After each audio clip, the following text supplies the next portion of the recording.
Hello, it's Marlena. I hope you're well. Today I want to talk to you about how to stay mentally healthy during tough times. I'm going to share my 3 top tips, my 3 secrets with you, and those are the things I found the most helpful. So whenever there's been times of stress in my life, and unfortunately there have been many, you might be able to relate. I used to have experienced a lot of anxiety, a lot of distress. There was conflict because I was just like not knowing how to express myself properly. There was despair, there was panic, there was hopelessness, there was embarrassment for not knowing how to deal with things, and then ultimately there was shutdown, where I kind of disconnected. I was numbing. I tried not to feel what was going on for myself, and that left me, feeling very disconnected from myself and other people. So there was this constant, sense of loneliness and not being supported in life and by others. But since then I have found 3 ways. I found more ways, but the 3 best ones, the most effective ones, are the ones I want to share with you. And the first one is learning to stay present. And by that I mean, when you have got all that noise going on in your head, or you're watching the news and it's just bad news, more bad news, and you feel like you're spiraling, your anxiety is increasing, you're starting to feel in your body more and more tight and choked up and unable to breathe. It's a sign that you are not present to what is actually happening around you. It's like you're in your head. When we're in our heads, we struggle and we suffer. So we have to learn to get present. So whenever you notice that you're getting more distressed, take a break. Pause, get still, and reconnect with what is happening. So how I do it is I think, okay, for example, right now I'm in this room. I've got some lights on me. I'm looking at a screen, a camera. I'm talking to you. I hope that you find my information useful and helpful in your life. So I'm also noticing what's going on in my head. But initially I would say focus on what is going on around you. Maybe do a body scan, feel the temperature in your body, feel the areas that are light and open and the ones that feel more restricted. Do any kind of grounding technique to get present, so that you give yourself a break from the stress in your mind. Okay, so that's the first thing. Get present. Find different ways on how to get present. Slow down, give yourself a break. The next thing is a big thing. I always feel like I could write books and books and books on it. It's about learning to feel and validate our feelings. So very often, especially during challenging times, when lots of difficult feelings come up for us, or if we are confined to a space, or we have to stay at home, for example, it can easily happen that we feel overwhelmed by our feelings. That is not a nice experience. I have had that many, many times, too many times to count, and way too many times to remember. And I hope that it's different for you, but obviously we're all human. We all have those experiences.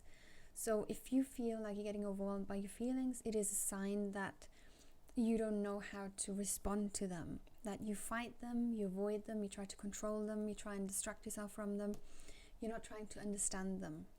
But you can only understand them if you're willing to feel them.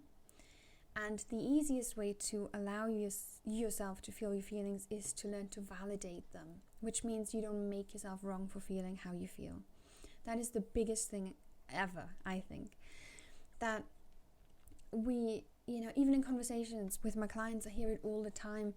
Oh, I feel like this, but I shouldn't feel like that because blah, blah, blah, blah, blah. We have 100 reasons why we shouldn't feel how we feel. We're making ourselves wrong all of the time, and that means we're invalidating ourselves. We're invalidating our feelings. We are invalidating our experience. And it is not something that benefits us mentally, emotionally, as a whole human being. Because our feelings are responses to our thoughts. So sometimes we're not aware of it. It's like, oh, I just had the feeling, there's no thought connected to it. That's what might be subconscious. It might be out of your awareness, and that's okay.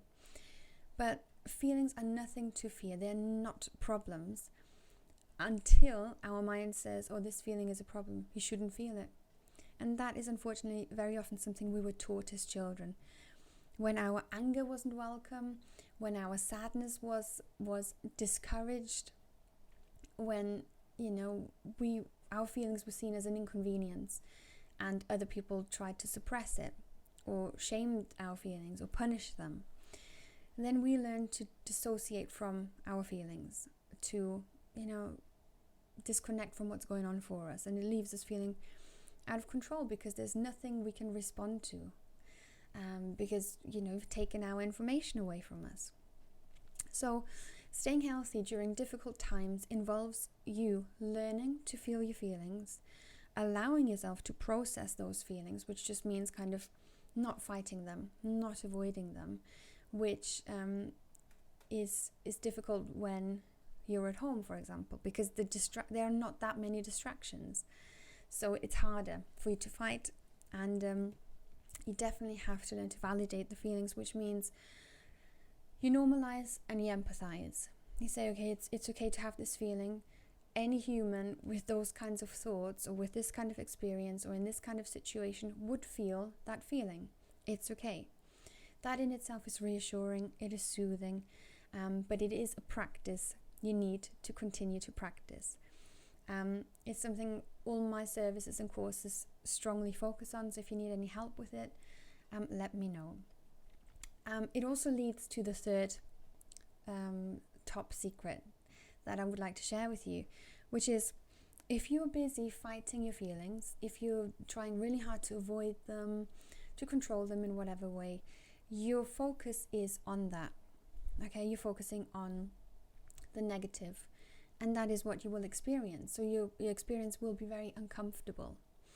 However, when you learn to not make your feelings problems, then it creates space.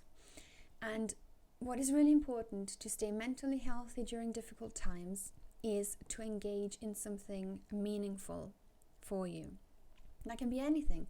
You can choose something fun, something silly, something creative, something lighthearted. You can come up with your new project. You can focus on being productive, work. You can focus on creating healthier relationships with you and your family. You can it can be anything, like everything. You can have anything you want. You can choose so many different things, but choose something. Try something.